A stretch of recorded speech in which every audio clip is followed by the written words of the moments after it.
لیکن ایسے سوال کی حیثیت دوسروں کا وقت ضائع کرنے اور بچوں کے افکار کو گمراہ کرنے کے علاوہ کچھ نہیں ہے۔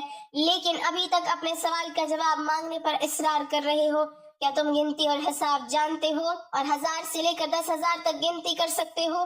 اس نے کہا ہاں جانتا ہوں۔ عمر نے کہا جو لوگ عقل مند ہیں وہ کئی مفید کام کرتے ہیں۔ اگر تجھے کسی کام کی فکر نہیں ہے اور نہ ہی کوئی مفید سوال پوچھنا چاہتے ہو تو میں بھی سمجھتا ہوں کہ ممکن ہے اس گنتی سے تمہارا کوئی ذاتی مسئلہ حل ہو جائے گا۔ بہرحال یہ کام نہایت آسان ہے۔ تمہاری داڑھی کافی لمبی ہے، اسے کینچی سے کاٹ دو اور اپنے سامنے رکھو اور بیٹھ کر نہایت آرام سے گنتی کر لو کہ اس میں کتنے بال ہیں۔ اگر اب بھی راضی نہیں ہو تو مجھے بتاؤ۔ مسجد میں بیٹھے ہوئے لوگ بہت خوش ہوئے، کئی چہروں پر مسکراہٹ چھا گئی اور گنگناہٹ شروع ہو گئی۔ دوست اور دشمن ایک دوسرے کو دیکھنے لگے۔ دشمنوں نے کہا ہم بھی اس موضوع سے غافل تھے، عمر درست کہتا ہے۔ نادان دوست کہنے لگے واقعی عجیب سوال اور عجیب جواب تھا۔ یہی وجہ تھی کہ حضرت علی رضی اللہ تعالی عنہ نے اس کے جواب کے لیے اپنے غلام کو حکم دیا۔ سوال پوچھنے والے نے شرمندگی سے کہا اے عمر تو نے درست کہا ہے اور مجھے غفلت کے خواب سے بیدار کر دیا ہے اور راہ راست پر لے آیا ہے۔ اب میں اپنی داڑھی کے بالوں کی گنتی معلوم نہیں کرنا چاہتا۔ پہلے تو میں بھی خوش تھا کہ عجیب سوال پوچھ رہا ہوں، لیکن اب سمجھ گیا ہوں کہ کوئی عجیب اور بے حاصل مسئلہ پوچھنا ہنرمندی نہیں ہے۔ میں شیطانی وسوسوں سے اللہ تعالیٰ کی پناہ مانگتا ہوں۔ اس کے علاوہ اس امر سے زیادہ خوش ہوں کہ اگرچہ سوال بےہودہ تھا لیکن جواب دینے والا عقل مند تھا۔ ابن سعد میں ہے کہ ایک موقع پر خود حضرت مولا علی رضی اللہ تعالی عنہ نے اس کا اظہار فرمایا کہ میں ہر آیت کے متعلق بتا سکتا ہوں کہ یہ کہاں اور کیوں اور کس کے حق میں نازل ہوئی، اور صحابہ میں حضرت ابن عباس کے سوا استعمال میں آپ کا کوئی شریک نہیں۔ چنانچہ ان تمام تفاسیر میں فن کا مدار روایتوں پر ہے۔ مثلا ابن جزیر، طبری، ابن ابی حاتم اور ابن کثیر وغیرہ میں بکثرت آپ کی روایت سے آیات کی تفسیر مقتول ہے۔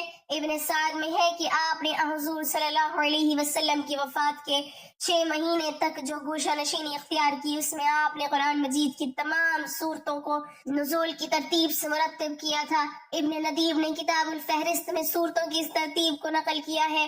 جناب حضرت علی المرتضیٰ رضی اللہ تعالی عنہ نے بچپن سے لے کر وفات نبی صلی اللہ علیہ وسلم تک 30 سال حضور صلی اللہ علیہ وسلم کی خدمت اور رفاقت میں بسر کیے، اس لیے آپ اسلام کے احکام و فرائض اور ارشادات نبوی کے بہت بڑے عالم تھے۔ پھر تمام صحابہ میں وفات نبوی کے بعد سب سے زیادہ آپ نے عمر پائی۔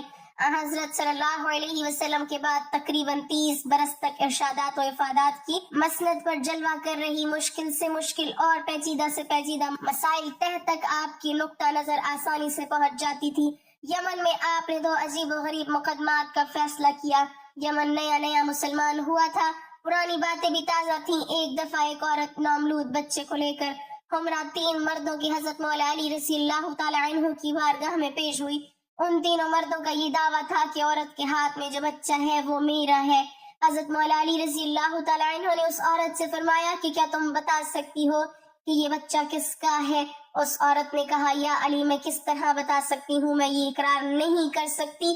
میں نے ان تینوں مردوں کے ساتھ ہم بستری کی ہے، مجھے نہیں پتا کہ یہ کس کا حمل ٹھہرا ہے، یہ بچہ کس مرد کا ہے۔ میں آپ سے عرض کرتی ہوں کہ آپ میری اس غلطی کو معاف کر دیں۔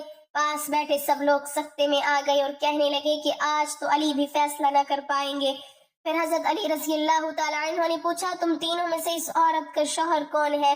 ان تینوں مردوں میں سے ایک مرد نے ہاتھ کھڑا کیا تو آپ رضی اللہ تعالی عنہ نے فرمایا کہ کیا تم حلفاً کہہ سکتے ہو کہ یہ بچہ تمہارے نطفے سے بنا ہے؟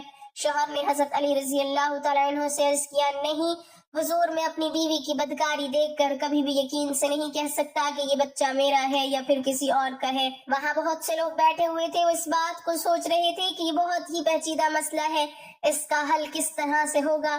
وہاں مشرکین بھی بے شمار جمع تھے۔ مشرکین کہنے لگے کہ آج حضرت علی رضی اللہ تعالی عنہ کوئی فیصلہ نہیں کر پائیں گے۔ حضرت علی رضی اللہ تعالی عنہ کچھ دیر تک چپ رہے۔ اس کے بعد حضرت علی نے قرعہ ڈالا اور فرمایا کہ اب میں قرعہ ڈالتا ہوں، جس کے نام پر قرعہ نکلے گا بچہ اسی کا ہوگا۔ حضرت علی رضی اللہ تعالی عنہ نے 3 ٹکڑے کاغذ کے لیے اور تینوں پر ایک ایک مرد کا نام لکھ دیا، پھر اس کو چھپا کر سامنے کیا گیا۔ ایسا کئی بار کیا گیا، جب بھی قرعہ نکلتا تو ایک ہی مرد کا نام نکلتا۔ اس مرد کو اس لڑکے کا باپ تصور کیا گیا، لڑکے کو غلام سمجھ کر اس کی قیمت لگائی گئی اور قیمت کے 3 حصے کیے گئے. جس کے حصے میں قرآن نکلا تھا اس شخص سے اس قیمت کے 2 حصے وصول کر کے باقی دونوں مردوں کو دے دیے گئے. جب یہ بات حضرت محمد صلی اللہ علیہ وسلم تک پہنچی تو حضرت محمد صلی اللہ علیہ وسلم نے بھی فرمایا کہ اگر یہ مسئلہ میرے پاس آتا تو میں بھی اس مسئلے کا حل اسی طرح کرتا جس طرح حضرت علی رضی اللہ تعالی عنہ نے کیا ہے. اللہ تعالی ہمیں دین کی مکمل سمجھ نصیب فرمائے اور ہمیں نیکوکاروں میں شامل کرے. آمین. ناظرین کمنٹ باکس میں اللہ تعالیٰ کے 99 ناموں میں سے ایک نام ضرور ٹائپ کریں.